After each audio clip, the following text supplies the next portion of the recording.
Hello po, magandang hapon. Update po tayo dito sa Find View, Sahod Ulan. Ito po yung second project namin na labas po ng Luminatansa. Ayan. So gusto kasi ni Ray matry naman yung ibang subdivision. Ayan po. So again, ang pinaka-unit ni Sir is parang nasa 39 square meter. Tapos ito po yung pinaka-extension niya. Hindi ko na natandaan kung 139 o 143. Nalilito ako. Sa dami ko po kasing project. So, hindi ko na po natatandaan yung mga sukat-sukat. So, hindi ko pa siya ma-figure out sa ngayon. Kasi, tinignan ko yung plan. Pero si Ray kasi talaga ang tumitingin. Ayan. So, yung pinaka-fence po natin dito is 2 meters po ang pinaka-height niyan. So sa mga subdivision, meron silang mga rules and regulation, may mga restriction, yung mga pwedeng gawin at hindi pwedeng gawin. So pag may required po si developer na sukat o hanggang saan lang, sundin po natin kasi mapo-forfeit po yung inyong construction ban. So hindi ko lang alam kung magkano yung construction ban neto ni Sir. So kung let's say natapos na po yung renovation at nakitang lumagpas kami sa 2 meters, possible hindi si Sir makarefund unless babakbakin niya yung lumagpas, parang ganon. So good thing na thank God na maganda yung weather ngayon kasi hindi sila nahihirapan. Ayan po. So meron na tayo ditong palitada. Ayan.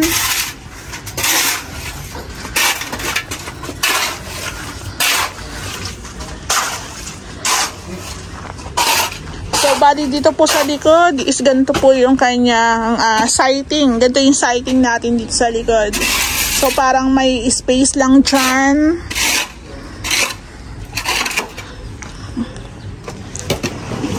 Ayan. So, nagbubuo sila ng ating mga poste.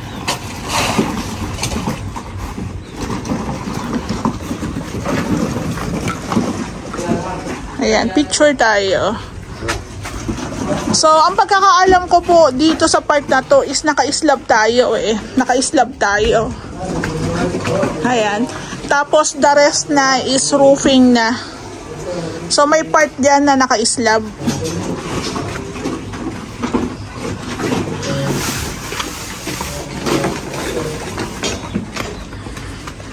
Excuse me. Ayan. Sabi ng may-ari, pupunta po yata sila ng Saturday. Pero meron kasi kaming ocular visit sa Saturday. Baka Monday na. So, Monday, babalik kami dito. Ayan.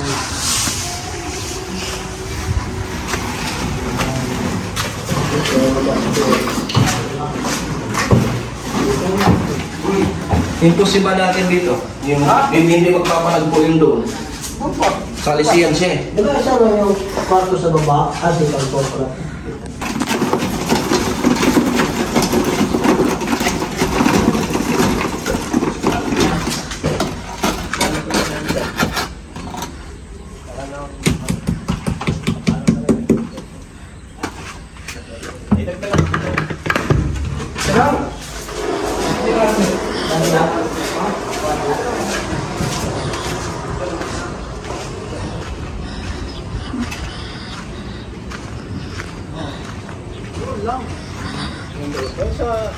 Sa block na yun.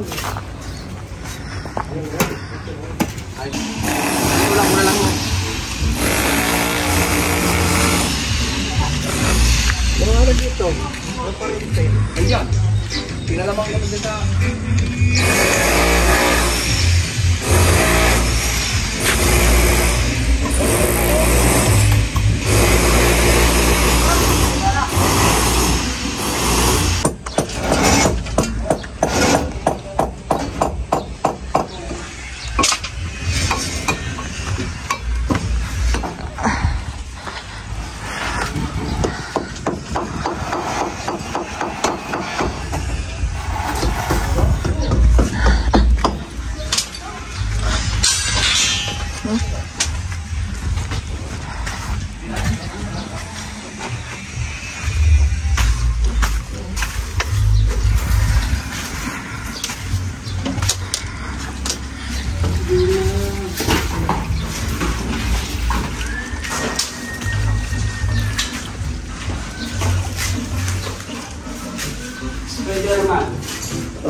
salap yan.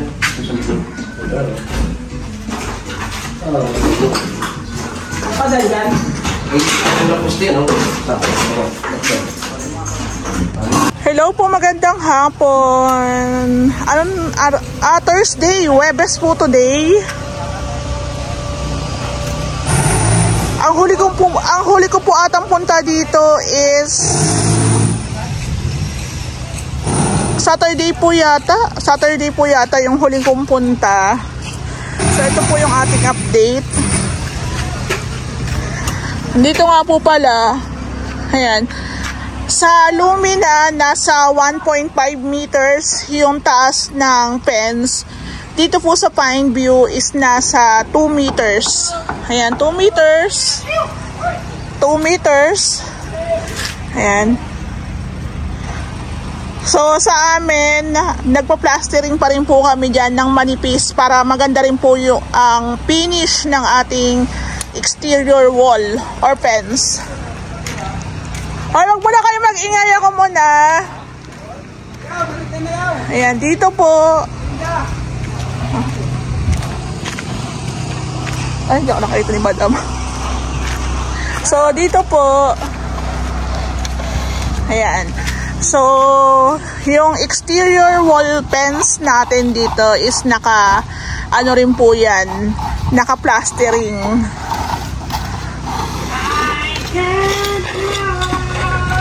So, kanina po, nagpa-deliver kami ng mga PVC.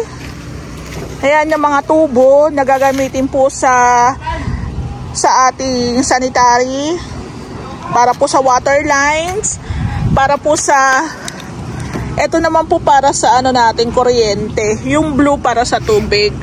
Ayan. Tapos, semento, 100 bags na semento ang ating in-order. Ayan. O, shoutout muna. Shoutout muna. Merienda muna sila. Ayan. So, andito sila lahat. So, yung wall po natin dito is naka-plastering na po yan. Ayan. Plastering na. Dito po sa Lumina may paulan-ulan.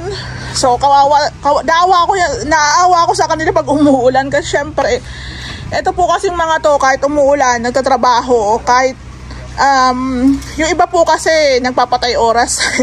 Pero itong sa team namin, ambon, wala yan. Sisiw yan sa kanila. So, may plastering tayo. May setback po kasi dito. Ayan, may setback. Hindi po sinagad ni client yung kanyang extension. Ayan. So, kaya po pala sa Lumina, wala nang setback kasi nasa halos 2 meters lang po yung ating extension. Ito, kila sir dito sa Saudolan, medyo malaki. Kaya kung magse-setback po, okay lang din. So, ito po, according kay Ray, ito na lang po yung naka-plastering. Sa kabilang side, hindi na. Tapos, maglalagay po tayo ng beam. Ayan, mga poste, bubuhusan. Tapos, ito po, ipo-flooring din po natin. To parang hallway lang po ang peg neto eh. Ayan, oh. Tapos, sa pinaka-extension po ng unit nila, sir, dito lang po tayo nag-extend ng bahagya. The rest is parang parking area na. Ayan. So, ito po naka-plastering na tong side na to. Ay, hindi ko nakita. Sorry. Naka-plastering na tayo. Yeah.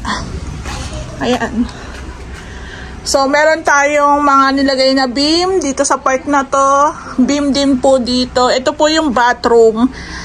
At titibagin po ata yan. Tapos, iuurong. Ayan, o.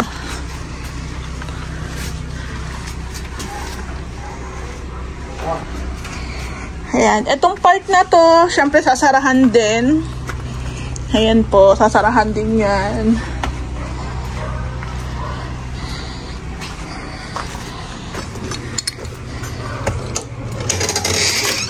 Ayan, tayo sa So, ito po yung 100 bags ng semento na sa Ravel na lang po namin siya in order. Ayan. Ang kagandahan po kasi sa Ravel, pag kailangan po namin ng materyales, deliver agad. Ayan. So, ito po yung dating CR. Naglagay rin po kami dyan ng column. Tapos, ayan, may columns po dito at saka po doon sa kabilang side, tapos beam. Ayan. So, i-relocate po natin yung bathroom. Doon na po yata yung sagad. Ayan.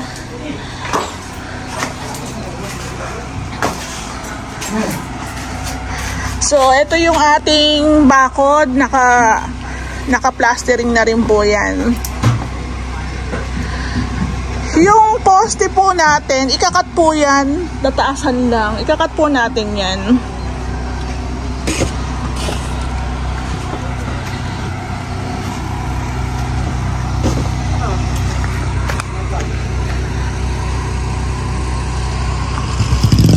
Ayan.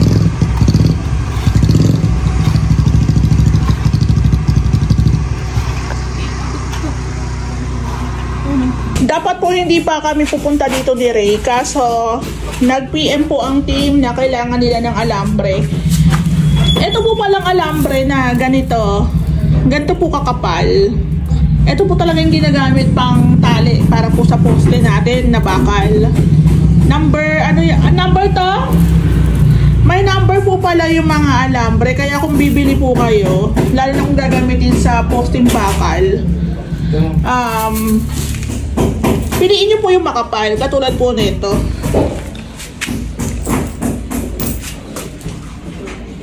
Yeah. Oh, ito. Tambahan na lang?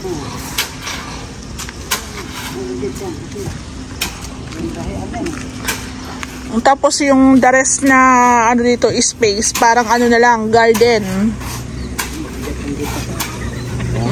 Bigat dito. Lapad. Parang ano, sobra sa metro, no? 150. Meter to. Ha? Ano sa meter yan? Oo. Yan mga ano. Alex. Parang ka? Oh! Lang! Walang isang po, today is Saturday. Ayan, update po tayo dito sa project namin sa Pineview, sa Hudolan.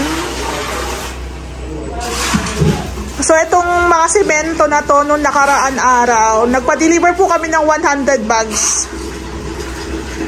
So, parang una 100, tapos 50, tapos 50 yata ulit. Siguro mga nasa 300 plus na rin po yata ang nagagamit namin. Medyo malaki po kasi talaga yung extension nila. Tapos, dito po sa taas, hindi ako kasya. Dito po sa taas, wala pa kaming ginagalaw. Ayan. Ang priority po talaga yung ating ano muna. Yung ating extension lang muna. Ayan. So, ito po yung shop ng ating pinaka-extension. Kung mapapansin nyo, meron tayong mga opening na tinatawag dyan. Para po yan sa mga owning windows. Tsaka doon po, yung malaking bintana doon. So, buong perimeter is may bakod na. Ayan, may bakod na siya. So, ito po yung plan ni Sir na yung nagiging guide po namin sa aming renovation. So, dito nga po pala,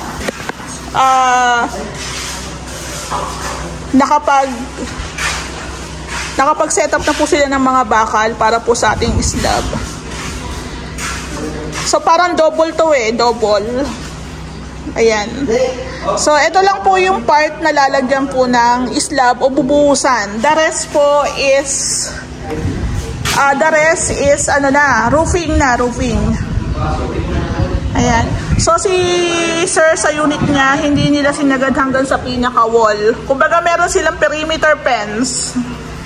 Ayan. Picturean natin, pang-upload natin yan.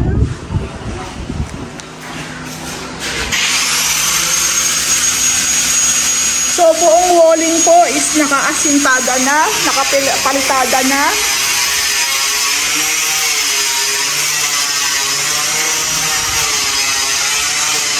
Yan. So, napakalawak po ng pinaka-extension talaga ni sir dito. So, kaninang umaga, nagpa-deliver po kami ng 2 mini dam na sun, buhangin, tapos pinapahakot na rin po yung lupa.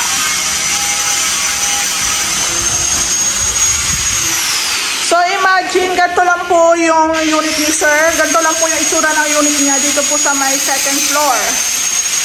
Ayan. Ayan po siya. Tapos medyo mataas po yung kanilang roofing. So maglalagay po tayo dyan ng kisame. So ito pinaka-extension ni sir. Ito po, naka-slab po to. Hindi po to isi-second floor. Kumbaga ano lang po to, slab lang po siya. Ayan. Aabangan na lang po natin para sa mga pasingawan, mga exhaust. Ayan, ang sarap po ng ano dito, ng hangin. Wala po silang katalikuran. So, pag ganito po yung unit nyo na halos malapit na po sa, sabi nga, let's say, creek. Wag po, merong perimeter fence po yung subdivision. Wag na po natin isagad. Para just in case magkaroon po ng problema yung perimeter fence, hindi po madadama yung ating wall o yung ating fence, di ba?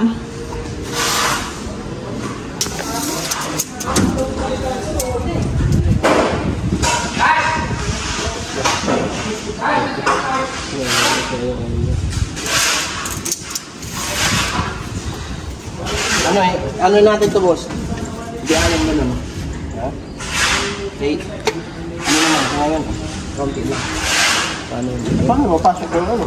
Nagsiset up po sila ng mga abang na tubo bago po sila magbuhos dito sa ating slab. Yung pala yung preparasyon nila doon, ayun. Ayun po yung preparasyon ng ating semento para po dito sa ating slab.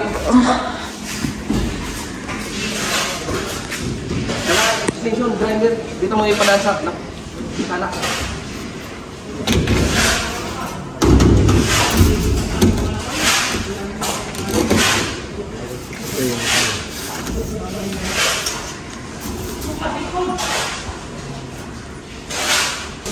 Ayan.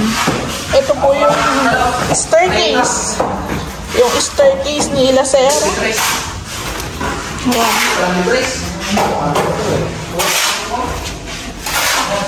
Yung may wala doon sa trend.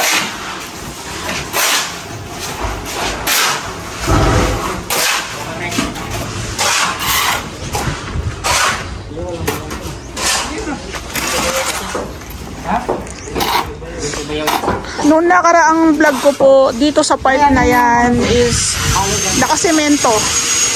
Kaso nagbago po yung decision ni client, so pwede naman natin baguhin.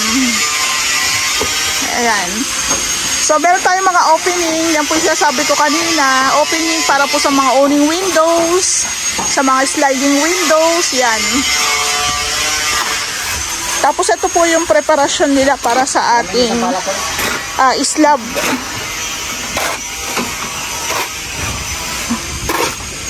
So kanina naglagay po sila ng mga Sahara. Ito po kasi yung ibubuhos doon sa slab.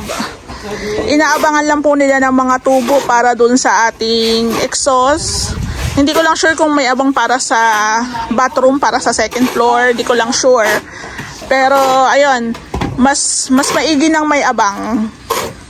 May sinasabi sila sa TikTok na coring machine daw. So bakit kapag gagamit ng coring machine, baka mahal yon. Pwede naman natin abangan na bago natin buhusan yung ating slab.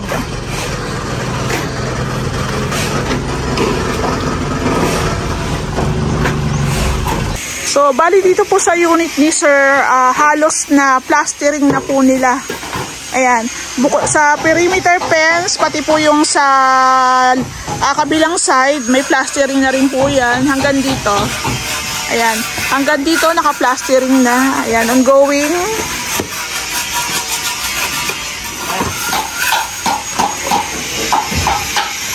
Naka-plastering tayo dito.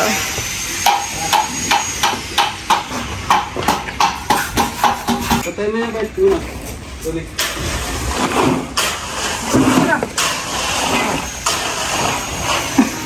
Sa loob!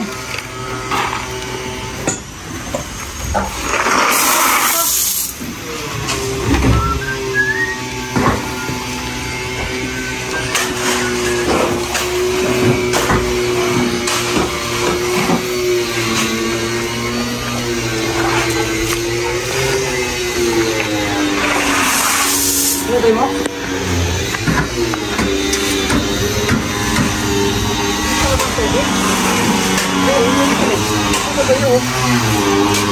Ayan, so naka-plastering na po lahat ng ating mga CHB.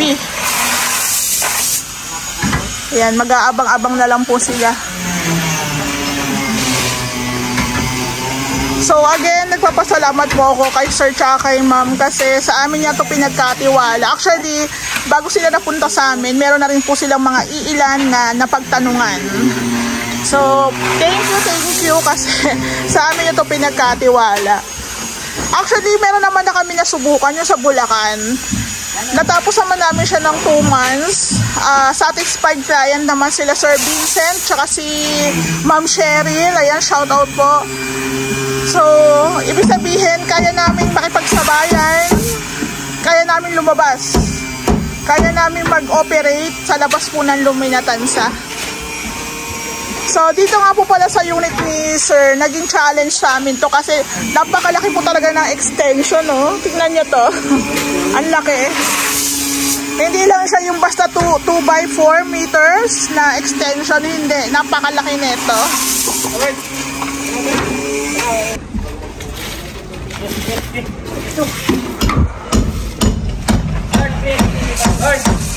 Ito ako ng isang tubig. Pantubig. Abot mo ito sa bintana. Abot mo dito sa bintana.